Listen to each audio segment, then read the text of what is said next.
Hi everybody, it's Bianca again. I'm coming to you now with part 2 of online learning. If you have not yet watched part 1, please be sure to pause this video, go back and finish that one as it will offer a lot of background information for this one. In this video, we will be going over 5 things you can do to adapt to online learning. And the first thing you can do to adapt is decide which format is for you. In asynchronous courses, you can watch recorded sessions at your own pace and time, if your instructor, of course, chooses to post those lecture videos. So this is particularly helpful if you are managing a lot of different responsibilities and you need that option to watch the recorded lectures on your own time, like some of you are probably doing right now. The benefit of this is you can kind of choose when is your most alert time of day and watch those sessions during those time frames. If you're like me and you are not a morning person, you can simply choose to press play, watch, listen, and take notes when you are most focused. You can also rewatch these videos. A good habit you can practice with these courses is distributed learning, which basically means you're spacing out times in your calendar to review the course material and complete your homework. So, you can maybe put a video on as background noise, maybe earlier in the week, and then rewatch it another time when you are more alert. However, just don't skip the last step to watch it when you are most focused. Another example I want you to reflect on is your past experiences listening to a lecture, listening to your high school teacher, or your past professors. Was there ever a time when your instructor may have gone too fast, or you didn't catch a concept, and you just wish you could play it back? You can do that in asynchronous format. You can simply hit pause, take time to take notes, draw some visuals, make some annotations to process the information in a different way, and then press play to move forward. You can also jot down some questions for your instructor in case you need to revisit material during office hours. This format also allows for more flexibility. You can watch and complete any asynchronous material during your own time.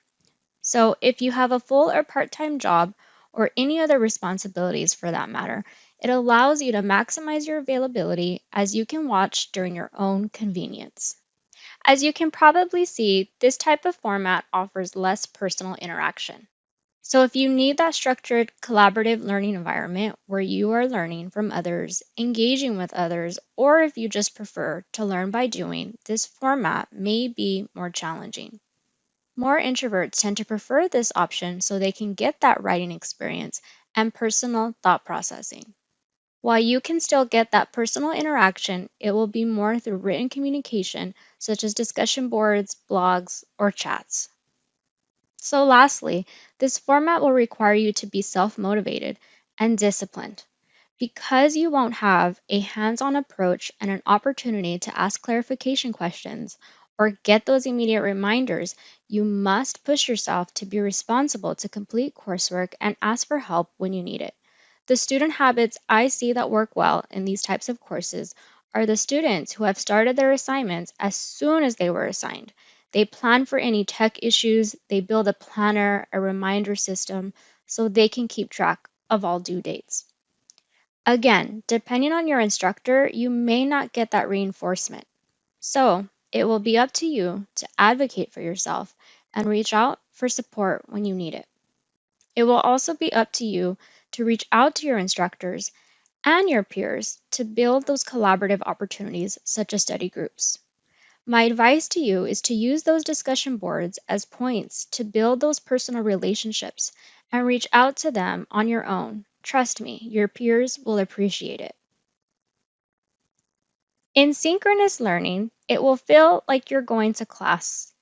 Because you have a designated class time you must arrive to, mentally you can push yourself to stay motivated as part of your routine. It also offers structured learning and reinforces accountability. If you are someone who needs those reminders or an established routine, this is for you. Even just having a routine does something psychologically because you kind of have a system down. Your instructor will also use live class time to review any assignment prompts, such as paper rubrics, in detail. This is a good thing, as sometimes in written format, miscommunication is frequent to occur. We've all experienced it. So you can review your prompt in advance and make sure you use the live time to ask questions if your instructor does not take the time to do so. They're also really interactive. This is great for those who need that people-human connection, especially during times of COVID. Even for learning, this is a plus. For example, I know there have been times when I came to class when I was in college prepared and was completely confident on my understanding of a topic. However, I will listen to another person's perspectives through group discussions, and it either supplemented or changed my understanding. Not intentionally, but I just was able to get another perspective. So it really helped my strengthen my understanding. An example I can give you is maybe your topic is ethical decision making. Your instructor may use that time to give you a lot of what if scenarios, and you have to voice your opinion to your peers. So, yeah, even in online format, you can participate in group work. Sometimes it's even easier as you can all work around each other's schedule, and location does not really matter at this time. Overall, it's just really good for those who learn by doing because of the hands on class activities. That way, you're taking yourself out of the written format of material and viewing it in a different way. It is less flexible. You must be available distraction free at the time of the live session, and you must have internet access at a specific time.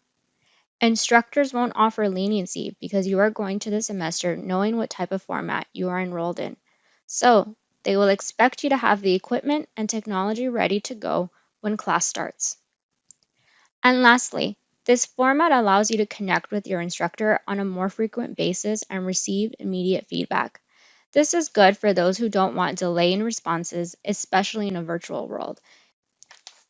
You will get that opportunity to see your instructor quote unquote live and somewhat in person, just through a computer screen. The second thing you can do is treat an online course like a real course. You must show up both literally and figuratively if you're going to get real value out of your class. You want to treat your online classes the same way you would a face to face class or even a job. And how you can do that is designate class time and study time. And just remember, you need 2 to 3 hours for every hour in class. For this example, you see a Monday, Wednesday, Friday synchronous course with added hours of homework and study time. I also added asynchronous class time. Although there won't be a live meeting, it is important that you establish some routine so you can keep track of your assignments. It's also helpful designating that class time so you can trick your brain like you are in class. Also, notice I added homework study time for asynchronous courses. Just because you are taking an asynchronous course does not mean the course time will count for homework time.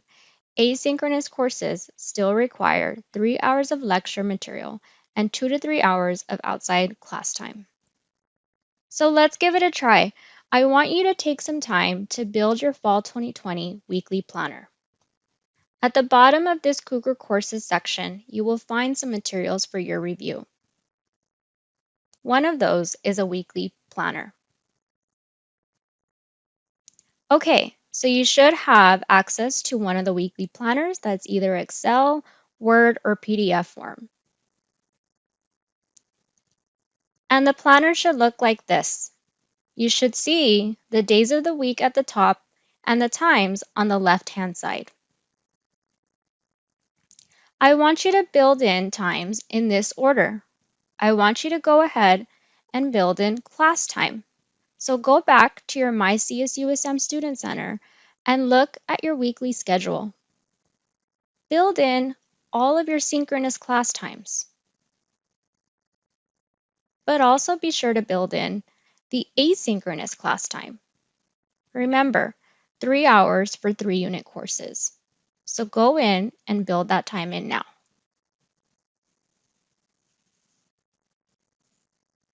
Then I want you to go in and add study homework time. And remember, that's 2 to 3 hours for every hour in class. So go ahead and build that time in.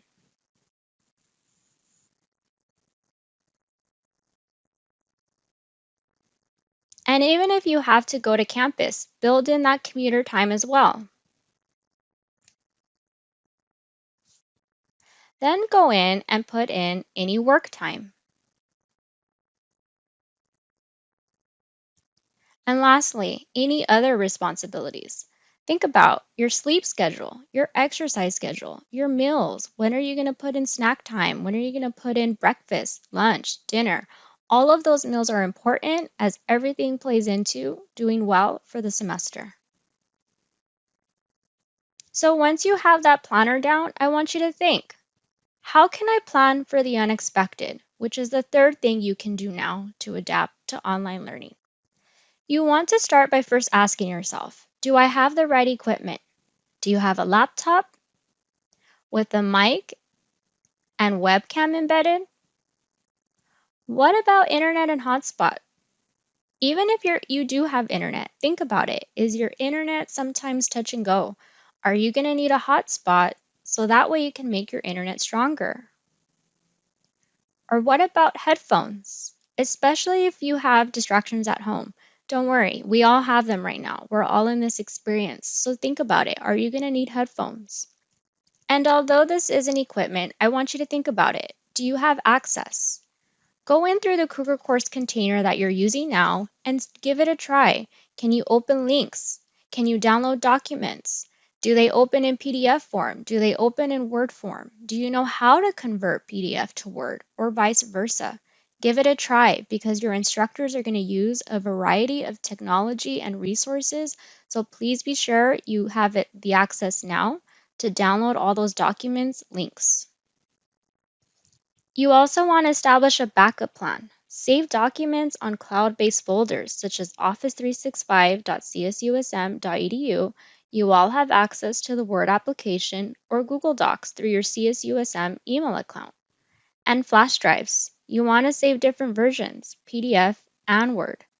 You also want to ask yourself, where will you go if internet cuts out or you're having other technical issues?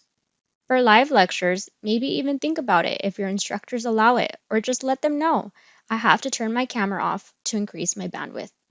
All in all, what is your instructor's policy? And communicate if you need to. So overcoming the unexpected, you want to be sure you plan and communicate. Be sure you are starting assignments early and figuring out tech issues ahead of time. Even setting internal deadlines is a good time management strategy, especially in online courses. When in doubt, communicate with instructors. Whether you got kicked out of a meeting or run into issues right before a deadline, the most important thing is to stay in touch with your professors and inform them of what is happening. They will hopefully offer a solution and may even provide you with an audio recording. However, it is still important to start your assignments early to avoid any technical issues later. And on that note, you want to use that opportunity to communicate with your professors about anything. You want to use them to ask about your grade, how can you learn more about a topic, are you doing the assignment correctly, you want to discuss a class you missed, improve writing, everything. You want to ask them everything so that way you don't run into any issues later on top of technical issues. You also want to set your mindset and stay positive. Be open to new technology. This is a new environment, so you're going to have to take the time to figure out these platforms and environments. At first, it may get frustrating, especially if you're getting a sense your instructors are expecting you to know a lot of the terminology or the hows of technology, but allowing yourself to stay open will allow yourself to also become more coachable and teachable. Trust me, I totally get this. When we transitioned, it was frustrating for me too, but I had to go out there, just like you're watching this video right now, and learn how to edit, make videos, so that way I could adapt to the environment. And you're also increasing your computer skills. Some of your instructors will require you to turn Word documents into PDF, and again, vice versa. This is a good time to start exploring and expanding your knowledge. For example, maybe you won't have a printer, but you really want to start taking notes as you are reading a PDF version of a chapter excerpt. Teach yourself how to add sticky notes or make comments. You can actually do this in PDF, so give it a try. When all else fails, Google and use your resources, such as the IITS Help Desk. I Google everything, and just becoming resourceful, I've been able to teach myself a lot. So give it a try. The fourth thing you can do is plan for success by establishing a study space and routine. The flexibility to create your own schedule is often one of the biggest appeals of taking online classes, but that freedom can also be detrimental if you do not have a solid study space and routine. Without them, you might easily find yourself cramming right before classes or handing in assignments you might not be too proud of. In addition, during this time, while studying from home or wherever you may be, there can be more distractions than usual, especially with family and possibly younger siblings around. As a result, learning becomes more challenging and even just the experience. So think about your study space location. Set up a dedicated learning environment for studying. By completing your work there repeatedly, you'll begin to establish a routine. Whether your workspace is your kitchen table or your room, it's important to determine what type of environment will work best for you, even if you have to get creative depending on the space that you're currently at. Experiment to discover which type of setting will boost your productivity. You also want to think of the time. You want to try to identify a quiet time and place in your home to complete your coursework, if possible, even if that time is at night. So you want to set up a regular workspace that will help you stay organized. Have a study space that is easily accessible. Be sure your headphones are nearby, especially in shared spaces, and learn how to use your virtual backgrounds if you are concerned about your background and distractions.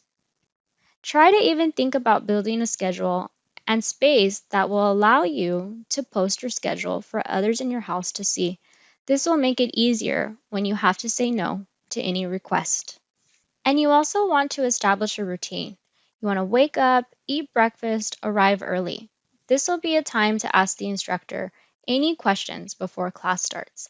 And by arrive early, I mean both literally and mentally. Even if you have to go as far as getting ready for the class, yes, that means getting out of pajamas. So just mentally getting yourself ready. You also want to establish in your routine logging into Google Courses frequently. Your instructor will use this along with your @Cougars email as their primary form of communication. Any changes to the syllabus, course calendar, or assignments will be posted in Cougar Courses, unless your instructor has a different process. In addition, you may have assignments that require you to log in frequently. You may have multiple discussion forums or assignments that are in some way connected. Instructors may provide feedback that connect to another assignment, so you're going to have to check that information. Not checking Cougar Courses will not be an excuse. And remember, your instructor can track your activity in Cougar Courses. You also want to take notes and reading notes as if you were physically in a classroom. You can expect in an online world you're going to have a lot of reading. So, learning how to thoroughly evaluate your sources, read with focus, analyzing information is a great strategy to start practicing now. That way, you're not overwhelming yourself with the amount of reading you will have and then choose to procrastinate. Developing these habits now will save you the stress later. You also want to adapt various learning styles. Although you may have a preferred style, your instructors will naturally teach to their preferred learning style. So you will have to adapt.